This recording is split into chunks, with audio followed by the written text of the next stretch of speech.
रात का अंधेरा छट सा गया था। हरी हरी घास पर गिरी ओस की बूंदें सूरज की किरणों से मोतियों जैसी चमक रही थी। सर्दी की गुलाबी सुबह थी। ठंडी हवाओं का झोंका चल रहा था। बर्फीली हवाओं से पेड़ की पत्तियां सरसराती हुई नीचे गिर रही थी।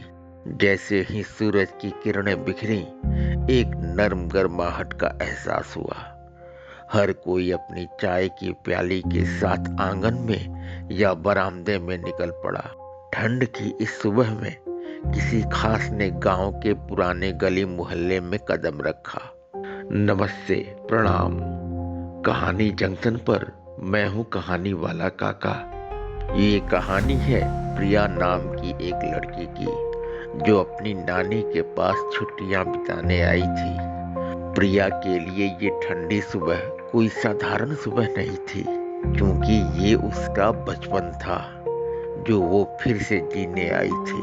प्रिया को याद था, जब वह छोटी थी तो नानी के साथ सर्दी के मौसम में अलाव के पास बैठकर चाय की चुस्कियां लेती थी और नानी उसे अपनी जिंदगी के दिलचस्प किस्से सुनाती थी। प्रिया, याद है वो दिन? नानी ने चाय का प्याला देते हुए पूछा।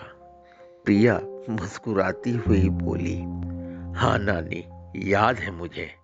आप मुझे बताती थी कि सर्दी का मौसम खास होता है, कि ये वक्त होता है रिश्तों में अपनेपन की गर्माहट लाने का और दिलों को करीब लाने का।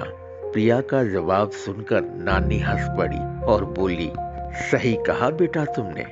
सर्दी का मौसम न ही सिर्फ सर्दी का एहसास कराता है, बल्कि वो दिलों को भी गर्म कर देता है। यही वो समय होता है जब अलाव के पास बैठकर परिवार, दोस्त और रिश्तेदार एक दूसरे के साथ आकर अपने दिलों की बातों को साझा करते हैं। प्रिया नानी के पास बैठी रही और वो हर पल महसूस कर रही थी कि इस ठंडी सुबह में नानी का प्यार और गर्मजोशी उसकी जिंदगी की सबसे बड़ी दौलत थी। बाहर सर्द हवाएं चल रही थीं और अंदर नानी की कहानियां रिश्तों की गर्माहट से भरी हुई थी। नानी, क्या आपको याद है वो वक्त जब आपने मुझे पहली बार सर्दी में मोमबत्तियां जला कर दी थी? प्रिया ने नानी से पूछा।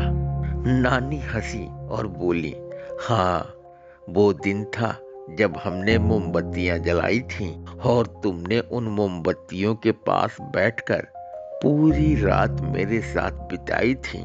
मुझे याद है, तुमने पूछा था कि ये मोमबत्तियां क्यों जलाती हो, तो मैंने कहा था कि जब तक ये मोमबत्तियां जलती रहें, हमारी यादें भी जलती रहेंगी।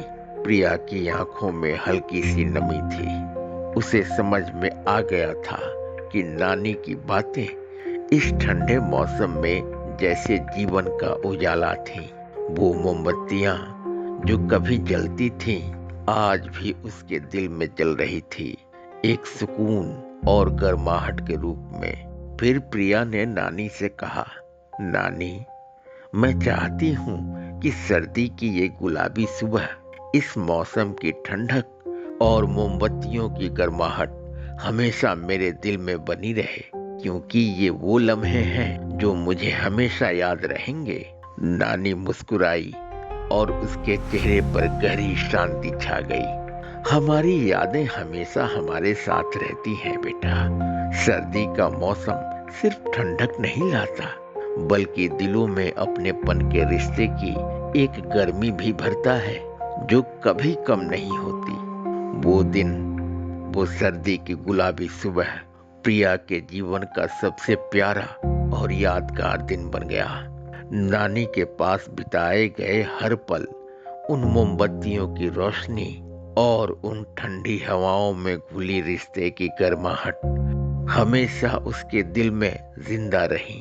प्रिया को ये एहसास हो रहा था कि उसके बचपन के पुराने दिन कितने अच्छे थे, जब सर्दी के मौसम में एक आग की अंगीठी पूरे परिवार को रिश्तों के धागों में पिरोए रखती थी और परिवार का हर सदस्य एक दूसरे के करीब बैठकर दुख सुख साझा किया करता था। लेकिन आजकल के नए जमाने के रूम हीटर ने जैसे रिश्तों के धागों को जलाकर परिवार के सदस्यों को दूर कर दिया है। आजकल हर कोई अपने रूम में हीटर की गर्म आंच पर अकेलेपन के एहसास को गर्म करते रहता है।